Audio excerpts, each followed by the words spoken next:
I always wanted. 1 out of 1.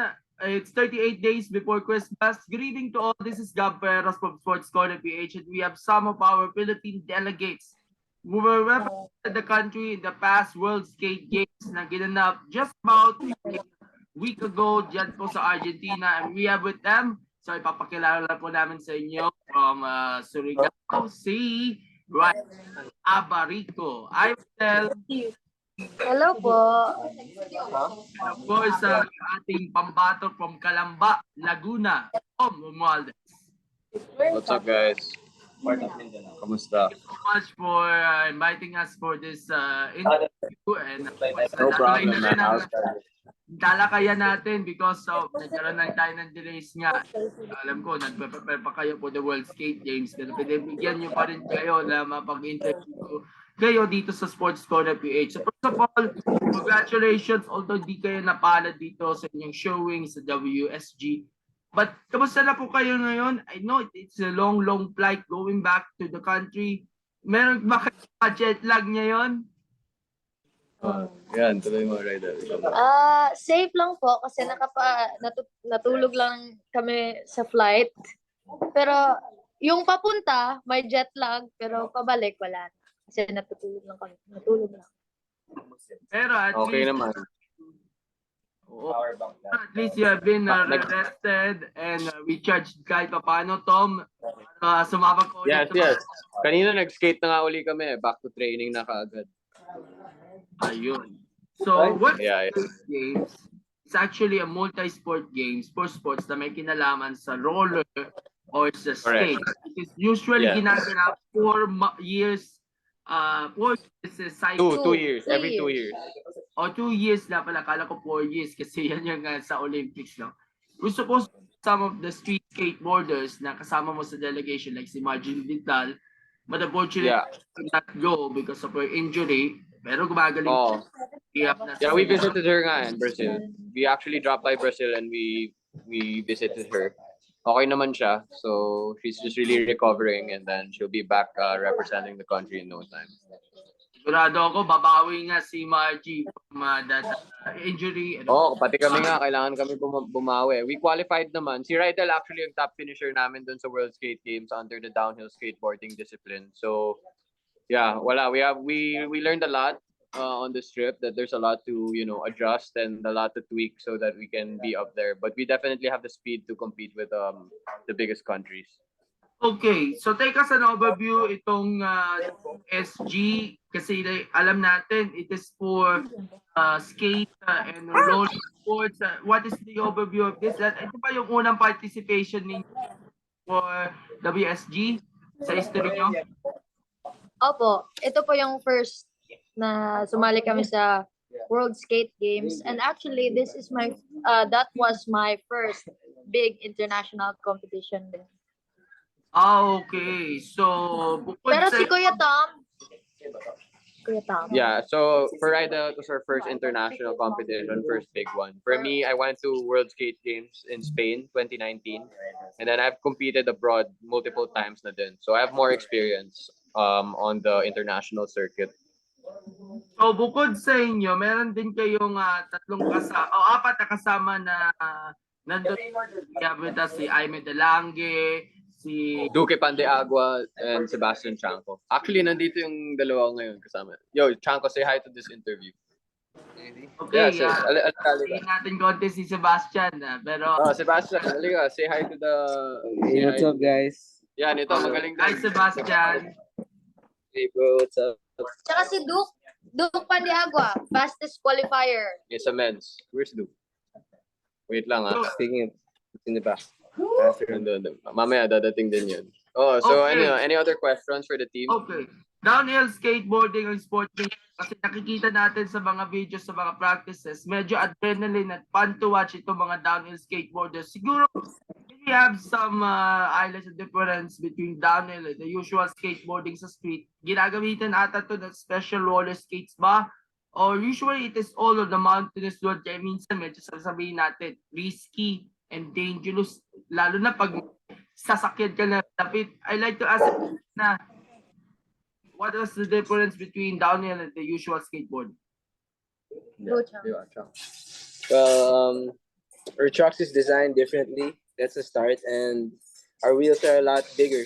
Yeah, So we mas go a malaki lot ang mga faster, gulong. and our trucks have more stability. Really made for downhill skateboarding. Unlike skateboarding, the usual skateboarding, it has traditional kingpin trucks, which make it more for trashing and not really high speed stuff. So in short, parang yung mga skateboard namin, mas iba talaga. Parang, Yeah. pero mas solid siya talaga pang downhill kasi specific siya para sa downhill. So yung more geared on talaga, high speed. Yeah. Tsaka iba yung feeling talaga. Siyempre, wala kaming preno. Tapos imagine going mga 80 kilometers per hour. Siyempre, masaya. Diba? Pero Passion alam namin natin, lahat. Pero alam natin, isa sa mga downhill sport na ginagamitan ay yung skateboarding bukod pa sa cycling. Napaplex at nasa-strengthen nyo yung paglalaro nito kahit alam natin, sabihin natin, delikado or extreme sport. Medyo prone tayo sa aksidente, pero syempre nag-iingat pa rin tayo because of the safety protocols and of course, yung pagsuot ng mga protective gear para makaiwas sa injury. Mismo, oo, tama yun. Safety is very important. Kasi isang mali lang dito, pwede kang hindi na maglalaro for the rest of your life. So, pero minsan, syempre, pag nadadala sa hype or sa stoke nga na tinatawag namin, pag may na-aksidente, masakit.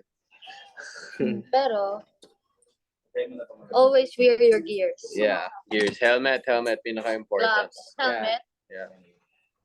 Yun yung Tapos may pinaka- leather suits din kami. So, skate with safety precautions. for sure.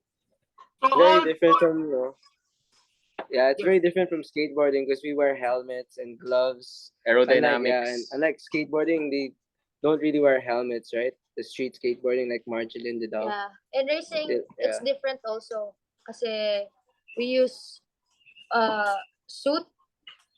Like yung, kung nakikita nyo sa, anong tawag doon? Sa motor. Racing suit. Leather racing suit. Leather suits. Yan din ginagamit namin sa racing. At saka full face helmet. Yeah. That's the difference from skating. Okay, I remember, lahat ba kayo sumali noong 2019 games, di ba? Si Games, itong dalawa. Hindi. Si Rydelle lang. Kami, tapos si Duke, sumali din. Silver medalist si Duke.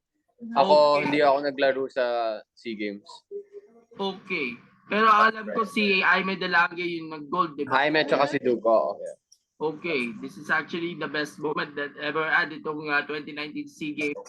Doing the best that you can skate in this host country. What can you say, Rydelle, sa experience na against the Southeast Asian rivals? And I guess si Duke din magsasagot din. Rydelle, Yeah? ano ang inyong best experience nung naglaro kayo in front of the home crowd noong SEA Games? Well, mas nakaka-pressure pero masaya kasi full support yung ating mga kababayan. Nandun din yung family ko na nood sa akin. Tsaka, lang. Kahit, bittersweet ending, still, it was such a good experience and madami akong na-learn. Tsaka, so happy about it. No regrets. Okay, what about this pandemic? Where were your thoughts or after thoughts of surviving this pandemic? Nakapagtuloy na ba kayo sa training kahit alam natin medyo nala-lockdown or during the pandemic? And of course, pagbalik ninyo, of course, game na ulit kayo bumalik sa inyong usual training form. Kanya-kanya lang. Kanya-kanya nung pandemic. Doon lang kami sa subdivision namin. Pero skate pa rin kami. But sa amin, since mas malala yung cases, super strict nun, bawal lumabas sa bahay talaga. Like, yung isang family member lang yung pwedeng lumabas at bili ng mga pagkain, mga ganyan. Kaya nun, nag-stop muna ako nun mag-skate until na safe na lumabas, doon ako nakapag-skate balik. Ulit. What about si Sebastian? What were the training na ginawa ng pandemic? It was very hard. I wasn't allowed to get out of my village. Like they wouldn't allow us to go out, so it was hard to skate, and there was no gyms open, so it was very hard to train really. So we could only skate around here, and my village is very flat, so kind of sucked. Nung pandemic, I almost stopped skating na parang ayaw ko na, parang gusto ko nang huminto, like Yeah, ayaw ko na talagang mag-skate after nun. Kasi nawala yung nawala yung hype, nawala yung parang stoke, at saka parang nawalan ako ng gana nung pandemic. Kaya feel ko gusto ko na mag-stop ng skate. Pero after nun, nung bumalik ako nag-skate, bumalik yung hype. yeah. Kaya, yun. Na-hype ulit. A lot better, stronger, and Yeah. faster now. That's for sure. And now we're training, so it's gonna get better for sure. Lalo na ngayon na nakasali ako sa malaking international competition at nalaman ko na dami ko pang kailangan i-improve sa sarili ko. Doon, parang gawa siyang parang reason na to skate harder and to train harder. Okay, just earlier this year, nagkaroon parang national level na downhill skateboarding competition which is named after you kasi ikaw yung ambassador dito. That is the Rydelle and sa Alegria and Surigao del Norte. And we could have credit also to your dad na board member din ng Surigao del Norte, si Ryan, to bring in some downhill skaters dyan sa Alegria. Kamusta turnout itong competition na yon? And of course, tune up na rin for the WSG, itong Rydell's Cup. I'm sorry. Okay, ulit. Parang anong masasabi sa turnout, and of course ginagawa ka bilang tune-up para doon sa WSG campaign natin. ano daw? Training ground ba? Kasi. Nag-train ba tayo doon? So ano parang yung nakatulong ba yung training camp natin sa Alegria? Yun sa Rydell's Cup, yun sa turnout nito sa mga dami ng mga downhill skateboarders, and of course yung ginagamitan bilang training camp or parang tryout for the World Skate Games campaign, Rydell? Parang yun po, yung ginawa po yung event na yun kasi para to show support sa akin at saka sa team ko. Parang nagpa-race muna yung municipality namin para mag-gather yung mga downhill skateboarders at saka parang magkakasama muna kami at saka get together, get along with other skaters from different places. Pagkatapos noon, nag-training camp kami doon ng 2 weeks in preparation for the World Skate Games nga. Tapos bumalik kami sa Luzon for 1 week, nag-rest kami. Tapos 1 week ulit, nag-train uli kami before Argentina. Pero at that time, meron din kayo mga strength and conditioning, flexibility session. Oo, kompleto, yes. Okay. So pagdating ng ilang araw before yung contest, alam ko nagpe-prepare na kayo para dito. So while in Argentina, you managed to visit Margie's hospital muna. Then visited yung Philippine Embassy for a call afterwards. Yes. And then yung practice runs niyo, can you take us through on some happenings while nandun na kayo sa Brazil and of course sa Argentina? Yeah, so basically we got there, we were adjusting, we had to eat, get back into a rhythm, and then we were working out then. And then after that, we had 3 practice days, actually, 2.5. So we had a lot of skate time to, learn the track. The track was very technical in a sense kasi the wind played a big part. The wind played a big part in skating. And there were a lot of other conditions that we were battling, like the dryness of the air. It's not as humid there, diba? So, diba, dito sanay kami sa basa, pero doon sobrang tuyo yung hangin. So, struggle din kami in that sense. So, pero other than that, yung practice days went really well. Actually, we skated practice really good kasi very relaxed lang kami. Tapos, dating ng qualifying, some of us qualified okay, pero yung iba, natamaan ng hangin. So, nahirapan din kami to put down a hot qualifying lap. pagdating doon sa competition na yon, talaga ba masasabi natin 100% na peak condition na for this World Skate Games, and of course you have been ready to some of the world's Yeah, masasabi kong physically peak condition kami, pero pagdating sa mental namin, syempre, matagal walang competition, bago lahat, bago yung feeling. So on the mental level, maybe not, where we wanted to be, not 110%, because that's where we really need to be, pushing and delivering. Pero baka, I don't know how it was for my teammates, but me personally, I could have done better. And that's why, masakit, syempre, kasi gusto namin galingan pa. Sa akin din, it was challenging.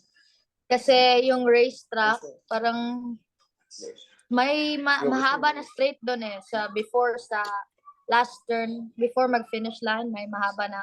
Tapos, di ba pag mas mabigat, mas mabilis sa straight. Kaya ako nahihirapan ako doon na part. Kasi yung mga kalaban ko, oh my God, they weigh more than me. Like, maybe 50, I'm only 50, tas sila mga 80, 60, 70. So, parang advantage sa kanila yung straight na yon. Pero, still, kahit na ganito yung weight ko, I had to skate smarter, race smarter talaga para kaya ko silang labanan. Yeah, Okay. for me, the competition level was so high. It was Best something, in the world. It was the best in the world. So we were like going against all stars. It was very like, in a way, frightening because it was my first time racing international races, and it was fucking sorry. It was scary. It was very scary. And it was like Mataas talaga yung something I level, wasn't prepared yung to skills do ba? mentally. Yung mga kinakarera namin, yung mga idol namin, yung mga nagturo sa amin. So, iba talaga yung level nila. Mga world champion. Pero nagulat din talaga sila sa yung init ng dala ng Team Pilipinas talaga. Kasi we're the fastest Southeast Asian country. Fastest Asian country actually in this sport. So we're gonna keep pushing, keep training lang. Kasi one day, we'll be up there definitely competing with the best of the best, head to head.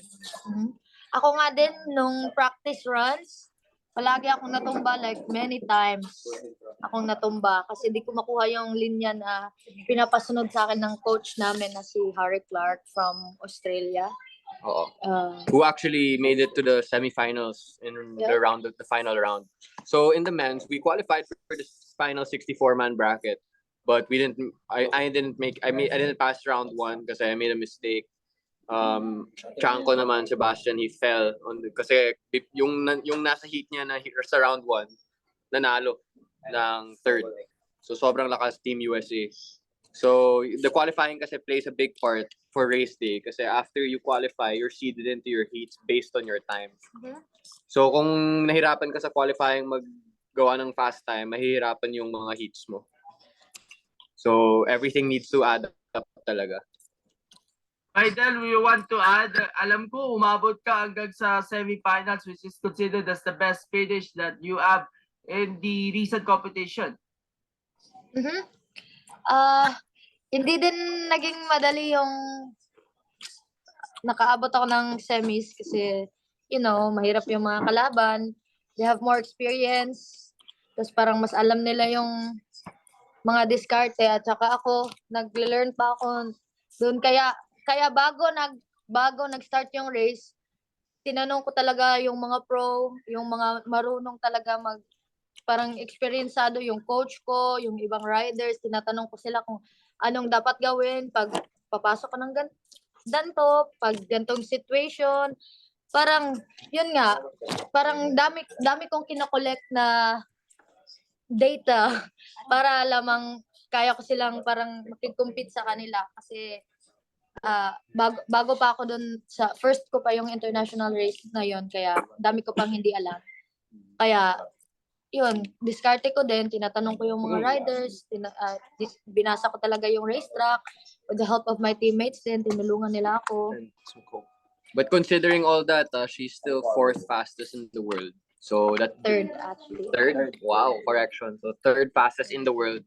That was a World Series event against, if you see yung agwat ng oras from the champion, Emily Prost, is less than 2 seconds, if I'm not mistaken. So that means just with a little bit more training, a little bit more experience, a little bit more racing, she'll be up there na. Tas sana hindi na ako matumba. Yun lang talaga yung kalaban ko sa last competition kasi natumba ako. We had 2 qualifying times.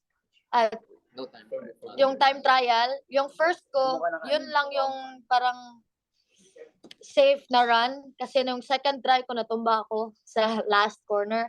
And then sa semis naman, nakaabot ako ng semis, natumba na naman ako kaya hindi ako nakaabot ng finals. Kaya yun, kailangan ko talaga ng more experience para alam ko mag-regulate, alam ko yung mga dapat kong gawin pag nasa ganong sitwasyon ako. Okay, what about si Sebastian? Your thoughts or assessment sa performance ninyo last WSG? Sorry again. Your Your thoughts thoughts, on our performance? My thoughts.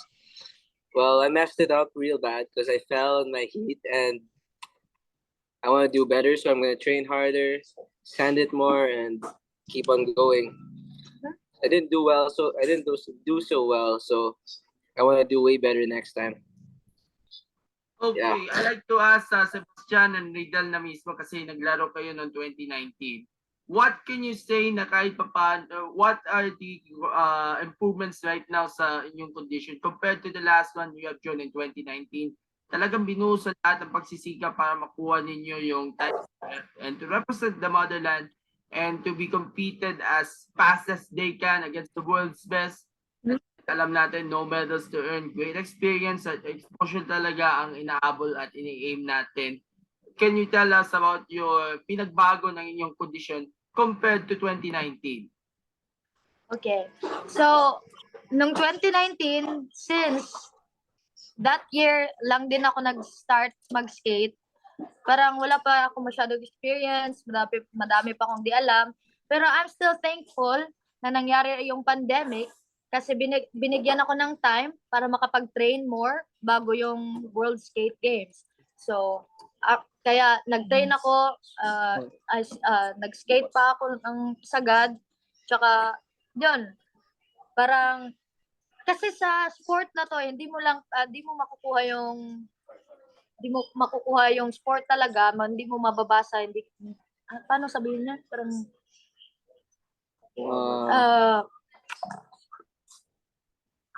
paano ba to sabihin? Basta parang mahirap yung sport, it needs time para parang Right. Well, for me, the sport evolves every day, and it's hard to really catch up to the ones who are really skating and racing this every single month or like 6 times to 8 times a year. Us, we only really race big races once or twice every year, every 2 years. So it's a lot slower for us to evolve to how the sport is really evolving, but we're really keeping up there. I think we've been skating enough anyway. Okay. pero malaki talaga yung improvement ko since 2019 kasi lalo na nag-pandemic, nabigyan ako ng more time to skate and train more. Kaya I feel like ready talaga ako nung World Skate Games. Nangyari lang talaga yung natumba lang talaga ako. Well, may dami pang next time kaya bawi na lang next time. Ayun. So, I know this is actually the first ever international competition since the pandemic, di ba? Yes. And of course, siguro marami makakapanood dito. This is actually serves as a great avenue for you guys to continue to improve and enhance, and of course, to compete and expose dun sa mga iba pang international competitions. So, Tom, what do we expect in the next months and years for the team? Ano bang nakaain na plano ni Skate Pilipinas President Carl Zambrano para sa inyo? Ano bang mga susunod competitions na nakaline up? So we're gonna see how the year pans out, but we're coming to the end of the year. But for sure, 2023 will be full of a couple international competitions. Na hopefully, tuloy-tuloy na to. There's a couple World Skate events, if I'm not mistaken. The dates are yet to be announced, but there's definitely gonna be a Asia Pacific tour, which will occur here and in Australia most likely. We don't have any confirmed races here in the Philippines yet, but from what I hear from the federations in Australia, there's going to be a couple races there. sometime in March and in September also of next year. So definitely we're gonna try to go out there and represent there. It's gonna be exciting. There's gonna be a lot of racing, and maybe next year we can actually really challenge, go for points in the World Championship.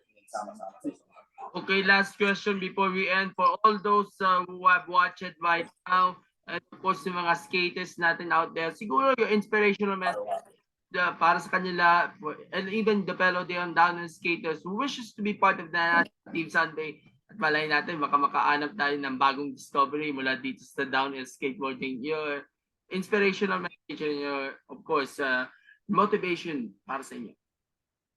You guys want to start, or I can start? Well, all I want to say is thank you to everyone who supported us. We definitely felt that, you know, the Filipino longboarding community has been behind our backs, you know, cheering us on despite, you know, not being able to get the best results or what we wanted. But yeah, I just want to thank everyone, the Philippine teams here for you. If you want to get into our sport more, we're always trying to support, you know, young skaters who are in need of equipment in any way. Just shoot us a message on Instagram and we'll help you, you know, skate, keep skating. And yeah, I think my teammates might want to add to that. Say, what do you want to say to your supporters, to everyone? Yung inspiration message. Thankful din. Thankful. Inspirational ba? Inspire them. Wala. I say just keep on skating kasi kung anong narating namin, kaya nyo rin paano ko to sabihin? Ang hirap naman ng Tagalog. You can also get Bisaya ka. Pag Bisaya. What do you have to say to the Bisaya skateboarding? Basta, mag-skate lang kayo ng skate. Kasi kung kaya namin, kaya na din. Wow. for sure, guys. And wear a helmet. Always skate safe. Know your risks. Calculate all your risks and just send it. But always be safe. And don't do shit I do, okay? Wow. Because that's pretty risky. No, just kidding, guys. Yeah. Censor na lang yung mga bad words. I love you, go.